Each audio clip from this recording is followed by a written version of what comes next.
Kita orang Bukit Tinggi ini yang hidup di alam Minangkabau, adek basandi sarak basandi kitabullah, sarak mengato adek memakai, semuanya kita beragama Islam. Tapi saya sedih, kita semua juga akan sedih kalau ada anak kemenakan kita yang tinggal di Bukit Tinggi Kabupaten Agam yang beragama Islam tapi tidak salat. Kaum muslimin, berbahaya sekali kehidupan yang seperti ini.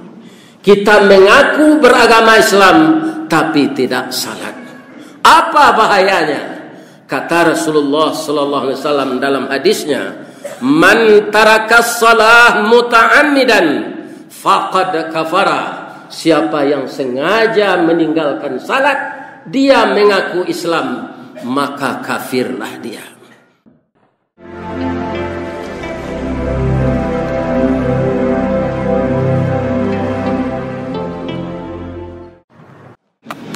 Alhamdulillah alladzi khalaqal insana fi ahsani taqwim wa ba'athan nabiyyina mubashshirina wa mundhirin wa anzala ma'ahumul kitaba bil haqq liyurshidun nasa ila sabilil huda wa yukhrijuhum minadh dhulumati ilan nur. Ashhadu an la ilaha illallah wahdahu la syarika lah wa ashhadu anna Muhammadan abduhu wa rasuluh sallallahu alaihi wasallam la nabiyya ba'dah. Allahumma fasalli wa sallim ala hadzal nabiyil karim wa ala alihi wa sahbihi ajma'in. Amma ba'du, fa ya ayyuhal muslimunal hadirun, inni usikum wan nafsi wa iyaya bitaqwallah fi kulli waqtin la'allakum turhamun. Ittaqullaha haqqa tuqatih wa la tamutunna illa wa antum muslimun. Qala Allah subhanahu wa ta'ala fi kitabihil karim wa biqaulihi yahtadil muhtadun. A'udzu billahi minasy syaithanir rajim. Bismillahirrahmanirrahim. Inna a'tainakal kautsar fasholli li rabbika wanhar inna syani'aka huwal abtar. Sadaqallahul azim. Kaum muslimin, bapak-bapak, sahabat-sahabatku, anakku generasi muda Islam, jamaah Jumat rahimakumullah.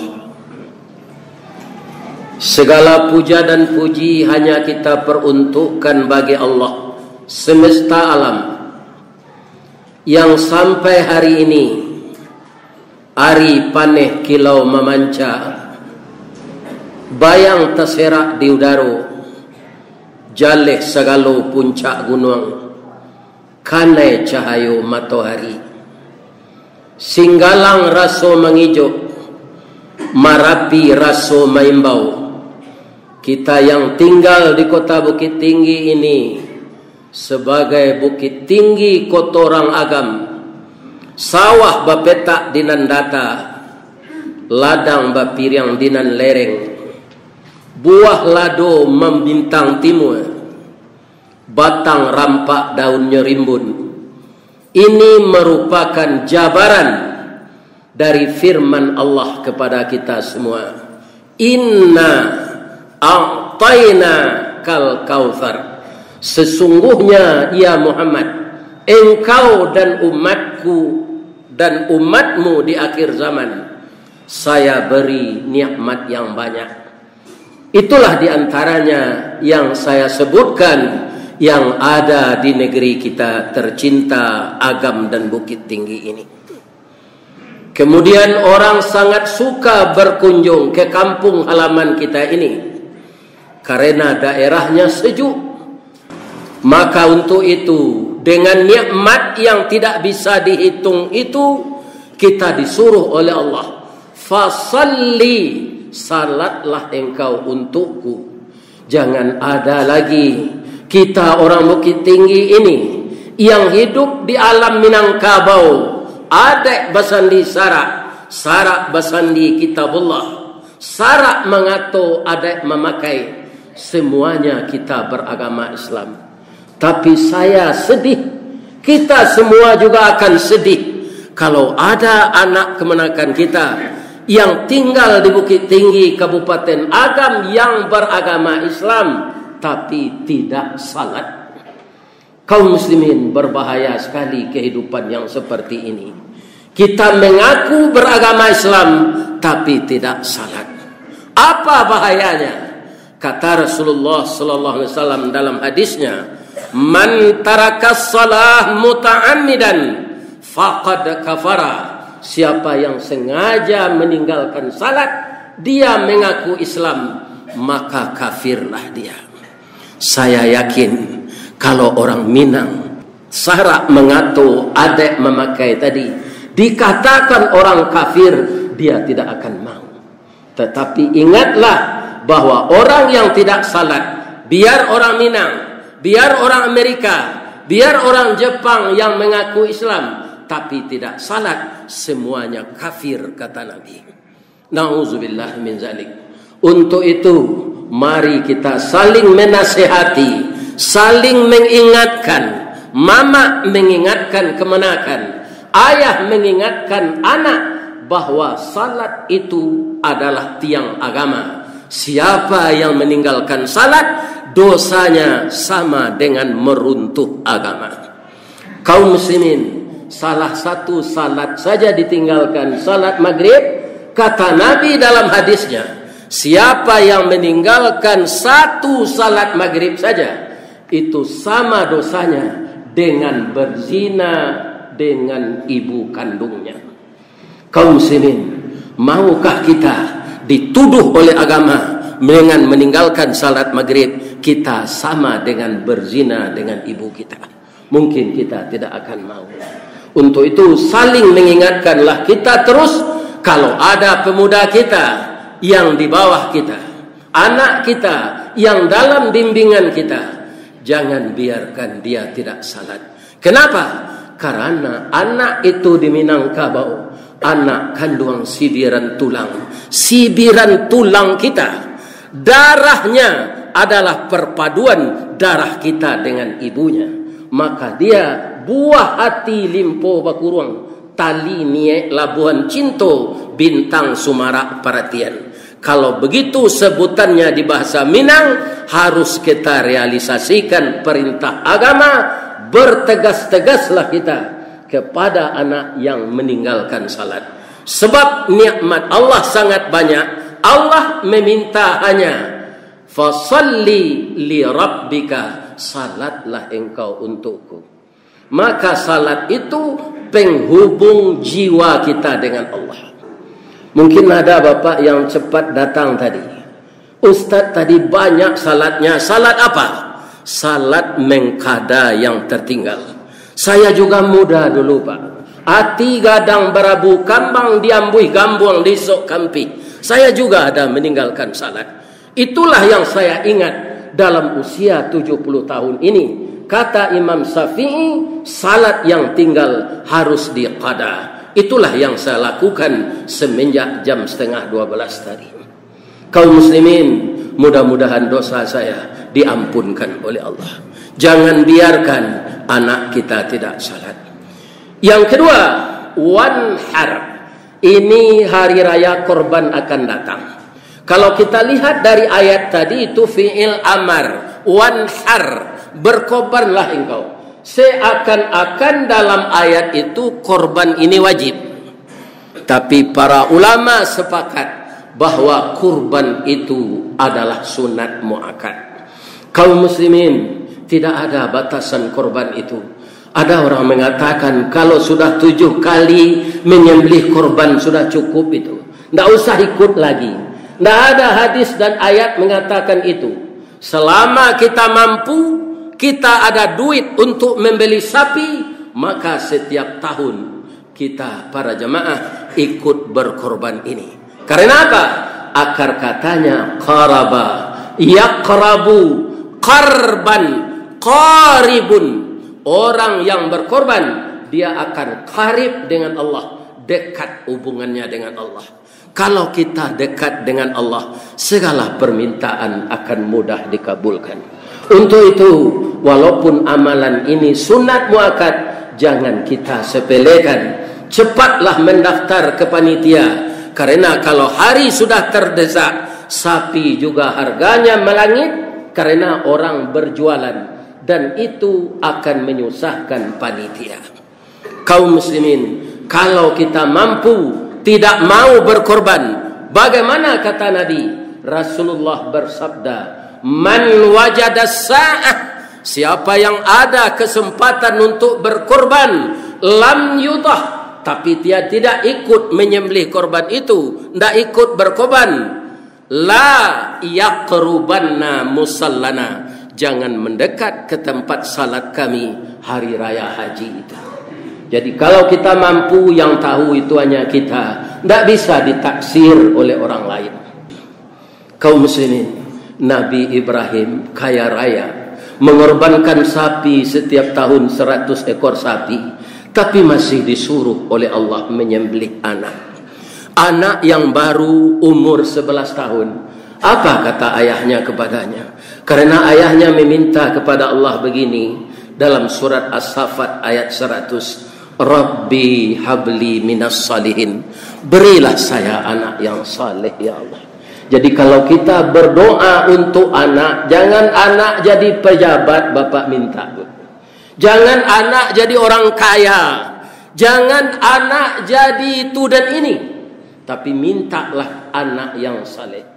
Kalau dia menjadi hakim, dia akan memutuskan hukuman dengan benar dan adil. Kalau hakim itu hakim yang saleh. Kalau anak bapak saleh, dia jadi saudagar, dia tidak akan mengecoh orang yang berbelanja kepadanya.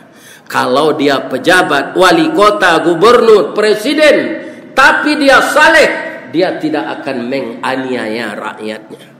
Itulah Nabi Ibrahim meminta kepada Allah, bukan anak yang kaya, berilah saya anak yang saleh. Sesuai dengan permintaan beliau, fabasyarnahu bi ghulamin halim, diberilah dia anak yang penyantun. Apa tanda penyantunnya? Kata ayahnya kepadanya, ya bunayya, wahai anak buah hati ayah, inni ara fil manam, ayah melihat dalam mimpi anni adbahuka, rasanya ayah disuruh menyembelih engkau. Fanzur maza tara, bagaimana pendapat engkau nak? Baru 11 tahun umurnya pak. Apa kata anaknya?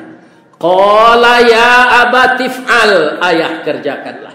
Ma tu'maru, sesuai dengan perintah Allah. Satajiduni insyaallah minas sabirin, ayah akan mendapati saya menerima kenyataan ini dengan sabar. Ayah, 4 permintaan saya. Pertama, tutuplah muka saya ketika ayah menyembelih. Kalau masih kelihatan muka saya, ayah akan kasihan menyembelih saya. Kalau ayah tidak jadi menyembelih, ayah durhaka kepada Allah. Yang kedua, asahlah pisau tajam-tajam. Yang ketiga, singsingkan lengan baju ayah ke atas, supaya hati ibu saya tidak terlalu hibah melihatnya. Yang keempat, ikatlah kaki saya dan tangan saya erat-erat, supaya saya jangan menggelepar. Setelah keempat-empatnya dilaksanakan, falamma aslama wa wa tallahu lil jabin. Tatkala keduanya sudah berserah diri mengikuti perintah Allah, lehernya sudah diangkat ke atas batu, dagunya sudah diangkat, pisau sudah siap untuk disembelihkan. Saat itu Allah memanggil, wa nadainahu ayya Ibrahim, kami memanggilmu Ibrahim. Qad saddaqtar ru'ya inna kadzalika najzil muhsinin. Sungguh engkau memang mau menyembelih anakmu walaupun perintahnya ala dalam mimpi. Engkau memang lebih cinta kepada saya daripada cinta kepada anakmu Ibrahim. Inna hadza lahuwal balaul mubin. Ini hanya cobaan saya. Tidak sebenarnya Ibrahim. Wa fadaina bidzibhin adzim. Saya tebus anakmu ini dengan kibas besar yang dibawa oleh malaikat dari surga. Siapakah yang beruntung? Ditukar Ismail itu dengan kibas, bukan Nabi Ibrahim dengan istri dan anaknya saja. Kita juga ikut beruntung. Andaikan Ismail jadi disembelih, tentunya setiap tahun kita akan menyembelih anak. Iya, kalau anak kita itu mau.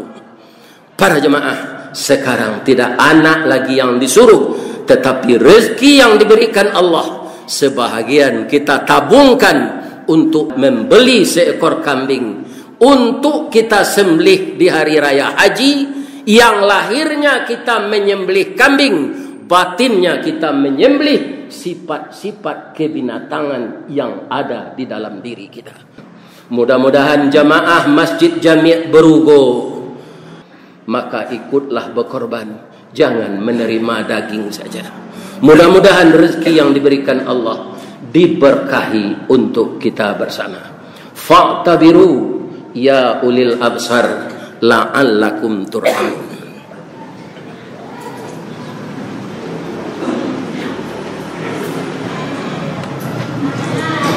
Alhamdulillah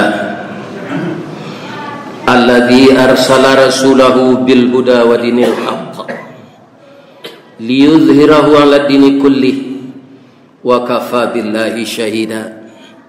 Asyhadu an la ilaha illallah wa asyhadu anna Muhammadar Rasulullah sallallahu alaihi wasallam la nabiyya ba'dah. Allahumma salli ala sayyidina Muhammad wa ala ali Muhammad. Qala Allah Ta'ala fi kitabihil karim. A'udzu billahi minasy syaithanir rajim. Bismillahirrahmanirrahim. Qul huwallahu ahad. Allahus samad. Lam yalid wa lam yulad wa lam yakul lahu kufuwan ahad.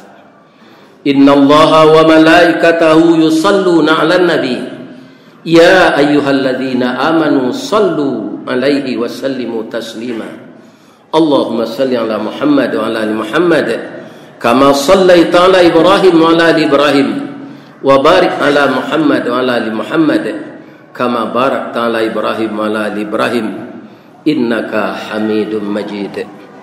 Allahumma ighfir lil mu'minina wal mu'minat wal muslimina wal muslimat al ahya minhum wal amwat innaka sami'un qaribun mujibud da'wat ya qadiyal hajat ya rabbal alamin. Rabbana waghfir lana dhunubana wa liwalidina warhamhum kama rabbawna shighara.